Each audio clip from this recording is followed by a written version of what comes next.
Welcome to your own channel finance sir. Okay, ఇవాళ ఒక important topic గురించి discuss చేస్తాను. జనరల్లీ ఇన్వెస్ట్మెంట్లో ఓకే, సో ఫండమెంటల్ అనాలిసిస్ చాలామంది చేస్తారు. ఓకే, ఫండమెంటల్ అనాలిసిస్ చేసినాక ఇది కొనొద్దు, ఇది కొనాలి అని అర్థమైనాక నెక్స్ట్ టెక్నికల్ అనాలిసిస్ అనేది ఉంటుంది అనమాట. ఈ టెక్నికల్ అనాలిసిస్లో ఏం లేదు, ప్రైస్ అనమాట. ఎవ్రీథింగ్ ఈజ్ ప్రైస్ అనమాట. కానీ ఈ ప్రైస్ అనేది ఎప్పుడు కొనాలనేది కూడా ఇంపార్టెంట్ మనకి, ఎప్పుడు కొనకూడదు అనేది కూడా ఇంపార్టెంట్ మనకి. చాలామంది తప్పు చేశారంటే బాగా పీక్స్ ఉన్నప్పుడు కొంటారు, పెరుగుతుంది అన్నప్పుడు. అంటే బేసికలీ వాళ్ళు ఫండమెంటల్ అనాలిసిస్లో న్యూస్కి ఎక్కువ ప్రయారిటీ ఇస్తారు, టెక్నికల్ అనాలిసిస్ అనేది గాలికి వదిలేస్తారు అనమాట. ఓకే, సో అందుకే ఫండమెంటల్ అనాలిసిస్ ఇంపార్టెంట్, దాని తర్వాత టెక్నికల్ అనాలిసిస్ కూడా ఇంపార్టెంట్. ఈ టెక్నికల్ అనాలిసిస్లో ఎప్పుడు స్టాక్లో ఎప్పుడు ఎంటర్ అవ్వాలనేది చాలా ఇంపార్టెంట్. ఇక్కడ పెద్ద పెద్ద ఇన్స్టిట్యూషన్స్, స్మార్ట్ మనీ వాళ్ళ ఒక పాయింట్ దగ్గర ఎంటర్ అవుతారు. ఓకే, ఒక పాయింట్ దగ్గర ఎగ్జిట్ అవుతారు. ఓకే, రీటైలర్స్కి అట్లా కాదు, ఎక్కడైనా ఎంటర్ అవుతారు. ఓకే, బట్ ఈ స్మార్ట్ మనీ జోన్లో అనేది ఎంటర్ కాదు రీటైలర్స్. బాగా మార్కెట్ పెరిగినాక ఎంటర్ అవుతారు, అదే ప్రాబ్లం. అక్కడే రీటైలర్స్ ఎంటర్ అవుతారు, దాన్ని ఫూల్స్ మనీ అంటారు. So smart money, fools money రెండు గుర్తుపెట్టుకోండి. ఓకే, సో ఈ కాన్సెప్ట్ అనేది ఎక్స్ప్లెయిన్ చేస్తాను ఇవాళ. ఓకే, మీకు ఒక ఐ ఓపెనర్ లాగా ఉంటుంది. ఓకే, కంపల్సరీ ఈ వీడియో స్టార్ట్ చేయగానే మొత్తం చూడండి ప్లీజ్. ఓకే, సో ఫస్ట్ మనం ట్రెండ్ ఏంటి అనేది అర్థం చేసుకోవాలి. ట్రెండ్ అంటే ఏం లేదు, మార్కెట్ ఒక జనరల్ డైరెక్షన్ని ట్రెండ్ అంటారు. ఓకే, సో మార్కెట్ ఎప్పుడు ఒక లైన్గా మూవ్ అవ్వదు, ఇట్లా ఇట్లా వేవ్స్లో మూవ్ అవుతుంది, గుర్తుపెట్టుకోండి. అంటే స్ట్రైట్ లైన్స్లో ఉంటుంది అనమాట. ఓకే, ఎందుకు ఇట్లా వేవ్స్లో మూవ్ అవుతుంది అంటే ఇదే మనకు అడ్వాంటేజ్. ఎందుకు మూవ్ అవుతుందో మనకు అనవసరం, కానీ దీని ద్వారా మనం అడ్వాంటేజ్ తీసుకుంటాం అనమాట. అంటే జోన్స్ దొరుకుతాయి మనం ఎంటర్ కావడానికి, గుర్తుపెట్టుకోండి. ఓకే, సో ఈ జోన్స్ గురించి కూడా డిస్కస్ చేద్దాం. ఓకే, సో ఫస్ట్ అనేవి మార్కెట్స్ అనేవి వేవ్స్లో మూవ్ అవుతూ ఉంటాయి, స్ట్రైట్గా లైన్గా మూవ్ కావు, అది గుర్తుపెట్టుకోండి. ఇక్కడ ట్రెండ్ అనేది మూడు రకాలుగా ఉంటుంది, గుర్తుపెట్టుకోండి. Okay, up trend, down trend, side trend అనమాట. ఓకే, సో అప్ ట్రెండ్ అనేది ఇట్లా పైకి వెళ్తూ ఉంటుంది స్టాక్ అనమాట. పైకి వెళ్ళింది కూడా వేవ్లో వెళ్తుందని మనం డిస్కస్ చేసాం కదా. ఈ వేవ్లో పైన కింద ఇట్లా వెళ్తుంది కదా, ఇదంతా హై ట్రెండ్లో ఉంది, up trend high. Okay, so ఇది హయ్యర్ హై అంటారు, ఇది హయ్యర్ లో. ఓకే, ఈ రెండు, ఇది హై ఇది లో కదా, కానీ ట్రెండ్ హైలో ఉంది కాబట్టి హయ్యర్ లో, గుర్తుపెట్టుకోండి. ఇది చాలా ఇంపార్టెంట్, గుర్తుపెట్టుకోండి. ఇది డౌన్ ట్రెండ్ వచ్చేస్తాం. డౌన్ ట్రెండ్లో అన్ని లోలోనే ఉంటాయి మనకి. ఓకే, కానీ ఈ లోలో కూడా హైలో ఉంటుంది. ఇది లోలో హై, ఇది లోలో లోయర్ లో అంటారు. సో లోయర్ హై, లోయర్ లో, గుర్తుపెట్టుకోండి. ఇంకో ట్రెండ్ కూడా ఉంది, సైడ్ ట్రెండ్ అంటారు. ఓకే, ఇట్లా ఉంటుంది ట్రెండ్. మార్కెట్ అనేది ఇట్లా పెరుగుతూ ఉండి సడన్గా వెళ్ళి ఇట్లా ఇట్లా ఇట్లా ఇట్లా ఒక జోన్లో ట్రాప్ అయిపోతుంది, దీన్ని సైడ్ ట్రెండ్ అంటారు. సో దీంట్లో ఇది హై, ఇది లో, గుర్తుపెట్టుకోండి. ఇంకో నెక్స్ట్ ఇంపార్టెంట్ కాన్సెప్ట్ అంటే ప్రైమరీ ట్రెండ్, సెకండరీ ట్రెండ్ అనమాట. ఓకే, సో ఒక స్టాక్ అనేది పైకి వెళ్తుంది అనుకోండి, ఇట్లా ఇట్లా ఇట్లా, ఇది ప్రైమరీ ట్రెండ్ అనమాట. కొన్ని రోజులు అయినాక స్టాక్ ఇట్లా ఇట్లా ఇట్లా ఇట్లా ఇట్లా మూవ్ అవుతుంది. ఓకే, సో కానీ ఈ లెవెల్ని బ్రేక్అవుట్ ఇవ్వలేదు. ఓకే, ఇది ప్రైమరీ ట్రెండ్ అనమాట. ప్రైమరీ ట్రెండ్ అంటే ఏంటి, పైకి వెళ్తుంది. సో ప్రైమరీ ట్రెండ్లో ఇక్కడ ఈ స్టాక్ పైకి వెళ్తుంది. ఓకే, బట్ ఇక్కడ ఇది బ్రేక్అవుట్ ఇవ్వలేదు కాబట్టి ఇది బ్రేక్అవుట్ ఇవ్వలేదు, గుర్తుపెట్టుకోండి. ఇది సెకండరీ ట్రెండ్ అనమాట. సో ప్రైమరీ ట్రెండ్ అనేది పైకి వెళ్తుంది, ఓవరాల్ ట్రెండ్ అప్ ట్రెండ్, కానీ సెకండరీ ట్రెండ్ ఏంటంటే కిందికి వెళ్తుంది అనమాట. ఓకే, మనం ప్రిఫరెన్స్ ఇవ్వాల్సింది ఇప్పుడు ఇట్లాంటి సిచ్యువేషన్లో మనం ట్రెండ్ ఇన్వెస్ట్మెంట్ చేయాలనుకుంటే అర్థం చేసుకోవాల్సి అంటే ఇది ప్రైమరీ ట్రెండ్లో ఉంది అని అర్థం చేసుకోవాలి. ప్రైమరీ ట్రెండ్లో కూడా ఏ ట్రెండ్, అప్వర్డ్ ట్రెండా, డౌన్వర్డ్ ట్రెండా. ఓకే, అంటే లైక్ పైకి వెళ్తుందా, కిందికి వెళ్తుందా.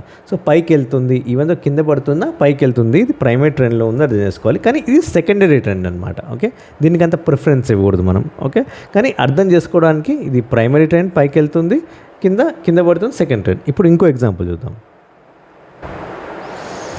సో ఒక స్టాక్ అనేది ఇట్లా వెళ్ళి పడుతుంది, ఇప్పుడు ఇట్లా పైకి వెళ్తుంది. ఓకే, ఇప్పుడు దీన్ని ప్రైమరీ ట్రెండ్ వచ్చేసరికి డౌన్ ట్రెండ్ అనమాట, ఎందుకంటే కిందికి వెళ్తుంది. ఓకే, కానీ సెకండరీ ట్రెండ్ ఏం చేస్తుంది, ఇది ఓవరాల్ ఇది హై కదా, ఇదైతే బ్రేక్అవుట్ ఇవ్వలేదు కదా, ఇది కూడా బ్రేక్అవుట్ ఇవ్వలేదు, కానీ ఇక్కడే తిరుగుతూ కొంచెం పైకి వెళ్ళింది కదా, ఇది సెకండ్ ట్రెండ్ అనమాట, సెకండరీ ట్రెండ్ అనమాట, గుర్తుపెట్టుకోండి. నెక్స్ట్ ఒక సిక్స్ పాయింట్స్ ఉన్నాయి డో థియరీలో. ఓకే, ఇది చాలా ఇంపార్టెంట్, గుర్తుపెట్టుకోండి. ఫస్ట్ వచ్చేసరికి మార్కెట్ డిస్కౌంట్స్ ఎవ్రీథింగ్ అనమాట.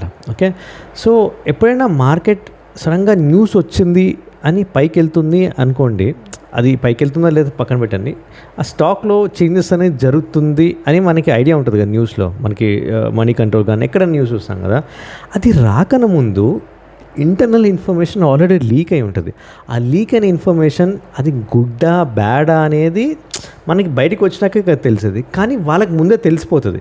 ఆ తెలిసిపోవడం అనేది డిస్కౌంట్ అయిపోతుంది మార్కెట్లో, ఆ చార్ట్స్లో, గుర్తుపెట్టుకోండి. ఓకే, ఒక ఎగ్జాంపుల్ చూపిద్దాం.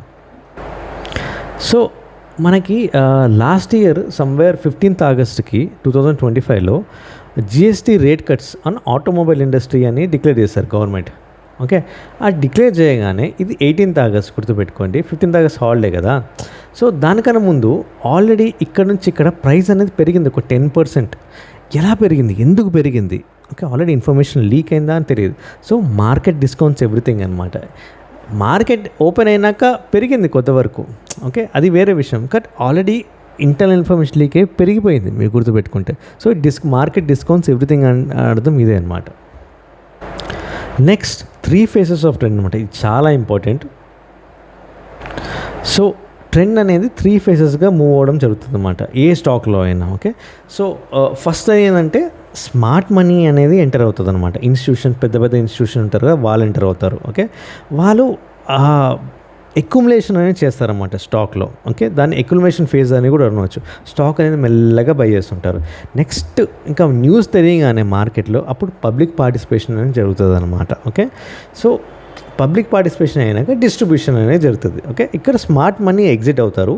ఫూల్స్ మనీ అనేది వస్తుంది. స్మార్ట్ మనీ బయటికి వెళ్ళిపోయి పెరిగింది కాబట్టి స్టాక్, ఫూల్స్ మనీ అనేది ఎంటర్ అవుతుంది. Okay, so fools money enter అయినాక ఇంకా స్టాక్ కింద పడిపోతుంటుంది, గుర్తుపెట్టుకోండి. సో ఒక ఎగ్జాంపుల్ ఏంటంటే ఇక్కడ మీకు డీప్గా ఎక్స్ప్లెయిన్ చేస్తారు. సో ఇది స్మార్ట్ మనీ అనమాట. ఇక్కడ సైలెంట్గా బై చేస్తారనమాట ఇన్స్టిట్యూషన్, పెద్ద పెద్ద. వీళ్ళకి న్యూస్ ఆల్రెడీ తెలుసు ఏం జరుగుతుంది ఏంటనేది.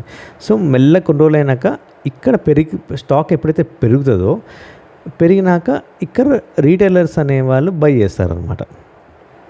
రీటైలర్స్ అంటే క్రౌడ్ పార్టిసిపేషన్ అని జరుగుతుంది బేసికలీ. సో ఈ క్రౌడ్ పార్టిసిపేషన్ జరిగినాక ఇంకా కొంచెం పైకి వెళ్ళి ఇక్కడ ఎగ్జాక్ట్లీ కొంచెం పైకి తీసుకెళ్ళి స్మార్ట్ మనీ అనేది అవుట్ అవ్వడం జరుగుతుంది. ఈ స్మార్ట్ మనీ ఏదైతే ఉందో వీళ్ళు ఎగ్జిట్ అవుతారన్నమాట, మంచి ప్రాఫిట్స్ తీసుకొని. అప్పుడే ఇంకో వర్గం ఎంటర్ అవుతుంది, ఫూల్స్ మనీ అనమాట. ఇక్కడ కూడా రీటైలర్స్ ఎంటర్ అవుతారనమాట. ఇక్కడ ఎంటర్ అయినాక స్టాక్ క్రాష్ అయిపోతుంది. సో ఇలా smart money and fools money అనేది రొటేట్ అవ్వడం జరుగుతుంది అనమాట.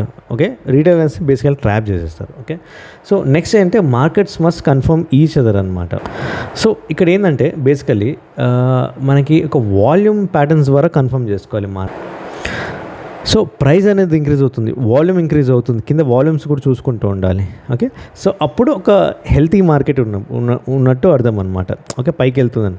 లేదు కింద సెల్ మార్కెట్, ఓకే, ఇంకా ప్రైమరీ ట్రెండ్ ఏదైతే ఉందో ఇంకా మూవ్ అయ్యి అది ఇంకా డౌన్ ట్రెండ్ అవుతుంది అంటే ఇంకా మనకి వాల్యూమ్స్ అనేది పడిపోతూ ఉంటాయి. ఓకే, పెరిగిన వాల్యూమ్స్ అనేవి పడిపోతుంటాయి, గుర్తుపెట్టుకోండి. ఓకే, సో ఈ వాల్యూమ్ కూడా 100% రిజల్ట్ అయితే చెప్పదు.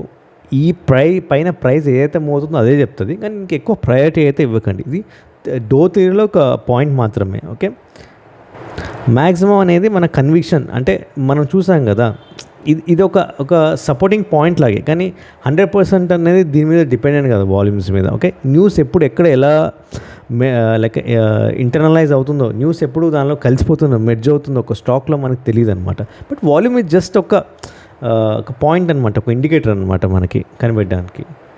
100% అయితే కనిపెట్టలేం, ఏదో 20-30% అనమాట మనకి. ఓకే, వాల్యూమ్స్ పెరుగుతున్నాయి, ఇంకా వాల్యూమ్స్ తగ్గుతున్నాయని అర్థం అనమాట, అంతే. ఇంకోటి ఏంటంటే ఇంకో point, trends persist until reversal అనమాట. ఓకే, ఇప్పుడు మార్కెట్ ఇట్లా పైకి వెళ్ళింది కదా, హయ్యర్ హై, హయ్యర్ లో, హయ్యర్ హై, హైయర్, ఇది ఫైనల్ హయ్యర్ హై అనుకోండి. ఓకే, ఇది లాస్ట్ హయ్యర్ లో అనుకోండి. చాలామంది ఈ రివర్సల్ ఇక్కడ పడంగానే ఇక్కడ ఎగ్జిట్ అయిపోతారు. కానీ అంటిల్ అన్లెస్ ఇది సెకండరీ ట్రెండ్ అనమాట. మనం ఇంకా డిస్కస్ చేస్తాం కదా మార్కెట్ ఇలా ఫస్ట్లో 2 types ఆఫ్ ట్రెండ్స్ ఉంటాయి కదా. ఇది ప్రైమరీ ట్రెండ్ పైకి వెళ్తుంది. ఓకే, కానీ దాంట్లోనే సెకండరీ ట్రెండ్ కింద పడుతుంది అనమాట. అంటిల్ అన్లెస్ ఈ ప్రైమరీ ట్రెండ్ చేంజ్ అవ్వనంత వరకు మనం ఎగ్జిట్ కావద్దు పొజిషన్స్ అనేది. ఓకే, సో ఇక్కడ చూస్తే వన్స్ ఈ లెవెల్ బ్రేక్అవుట్ ఇస్తే కానీ మనం ప్రైమరీ ట్రెండ్ చేంజ్ అయింది అండ్ ఎగ్జిట్ అవ్వచ్చు అని డెసిషన్ అనేది తీసుకోవచ్చు అనమాట అప్పటికి. ఓకే, సో ప్రైమరీ ట్రెండ్ ఇది బ్రేక్ అయినాకే మనం డెసిషన్ అనేది తీసుకోవాలి. ఓకే, అండ్ ఈ సెకండ్ ట్రెండ్ మీద హోప్స్ పెట్టుకోవద్దు, ఇదే ఫైనల్ అనుకోవద్దు. So primary trend is very much important, గుర్తుపెట్టుకోండి. హోల్డ్ చేయాలి, అంతేకాని ప్యానిక్ అయ్యి ఇక్కడ సెల్ చేయకూడదు, సెకండరీ ట్రెండ్ ఫామ్ అయింది కదా అని. ఓకే, ఇప్పుడు డిస్కస్ చేసిన పాయింట్స్లో ఈ 3 ఫేసెస్ ఆఫ్ ట్రెండ్ అనేది చాలా important. And trend persist until reversal అనేది ఇది ఇంపార్టెంట్ మనకి. ఇది ఒక ఎగ్జాంపుల్ చూసేద్దాం 3 ఫేసెస్ ఆఫ్ ట్రెండ్. ఇందాక TVS motor company stock example చూసాం కదా, న్యూస్ ఎలా డిస్కౌంట్ అవుతుందని. ఇప్పుడు అదే స్టాక్ ఎగ్జాంపుల్ తీసుకుందాం. ఓకే, లాస్ట్ ఏప్రిల్ 2025 ఓకే, ఆ జోన్లో నుంచి ఎప్పుడైతే ఇక్కడ బ్రేక్అవుట్ ఇచ్చింది ఆ జోన్ వరకు ఆగస్ట్ 2025 ఓకే, ఏప్రిల్ నుంచి ఆగస్ట్ వరకు ఒక సైడ్ వేస్లో ఉంది మార్కెట్. ఓకే, అక్యుములేషన్ ఫేజ్లో ఉంది. ఓకే, బాగా ఈ అక్యుములేషన్ ఫేజ్లో ఇక్కడ చూసారా, ఇక్కడ ఓకే, అంటే ఇక్కడ కానీ ఇదంతా అక్యుములేషన్ ఫేజ్ అనమాట. ఇక్కడ రీటైల్స్ కాదు, మేజర్ బిగ్ ప్లేయర్స్ అనేది బై చేస్తున్నారు, గుర్తుపెట్టుకోండి. ఓకే, సో ఇక్కడ చూస్తే వన్స్ బ్రేక్అవుట్ ఇచ్చి పైకి వెళ్ళింది చూసారా. ఓకే, ఇక్కడ సమ్వేర్ ఇంత ర్యాలీ అయినాక ఇక్కడ రియలైజ్ అయ్యి మన వాళ్ళు ఎంట్రీ అవుతారు రీటైలర్స్. ఓకే, రీటైలర్స్ ఎంట్రీ అయినా కూడా కొంచెం ఇంకా పైకి తీసుకెళ్తారు, ఇక్కడ పైకి తీసుకెళ్ళి సమ్వేర్ ఇక్కడ ఎగ్జిట్ అయిపోతారు. ఓకే, ఈ హై ఉంది కదా, ఇక్కడ ఎగ్జిట్ అయిపోతారు. ఓకే, ఆర్ఎల్స్ ఇంకో ఎగ్జాంపుల్, ఇంకా మళ్ళీ కింద వచ్చి ఇంకా హైకి ఇక్కడ తీసుకెళ్తారు, ఇక్కడ ఎగ్జిట్ అయిపోతారు. ఎవరు? స్మార్ట్ మనీ వాళ్ళు ఎగ్జిట్ అయిపోతారు. ఈ స్మార్ట్ మనీ వాళ్ళు ఎగ్జిట్ అయినాక ఇంకా స్టాక్ పెరుగుతుంది అనేది న్యూస్ అనేది వెళ్ళిపోతుంటుంది కదా మార్కెట్లో. ఎవరు టెక్నికల్ అనాలిసిస్ చేయరు, ఫండమెంటల్ అనాలిసిస్ చేస్తారు. చేసి న్యూస్లో ఇంకా పెరుగుతుంది అనుకొని ఇక్కడ బై చేయడం స్టార్ట్ చేస్తారు. ఇక్కడ ఫూల్స్ మనీ అనేది వస్తుంది అనమాట. ఓకే, ఇక్కడ ఫూల్స్ మనీ, స్మార్ట్ మనీ ఏమో ఇక్కడ వస్తుంది. ఓకే, అండ్ కొంతమంది స్మార్ట్ రీటైలర్స్ కూడా ఉంటారు ఇక్కడ. కొంతమంది ఇది ఇప్పుడు మళ్ళీ ఇది బ్రేక్అవుట్ ఇచ్చింది కాబట్టి ఇక్కడ బై చేయొచ్చు, మనం ఇక్కడ బై చేసినాక సమ్వేర్ ఇక్కడ ఎగ్జిట్ అవ్వచ్చు. ఓకే, అంటే ఎవరైతే స్మార్ట్ మనీ ఉన్నారో వాళ్ళతో పాటు ఎగ్జిట్ అవ్వచ్చు. ఓకే, ఇక్కడ ఏం చేస్తారంటే ఇక్కడ ఫూల్స్ అనే వాళ్ళు బై చేస్తారు. బై చేసినాక ఇమీడియట్గా స్టాక్ అనేది పడిపోవడం జరుగుతుంది.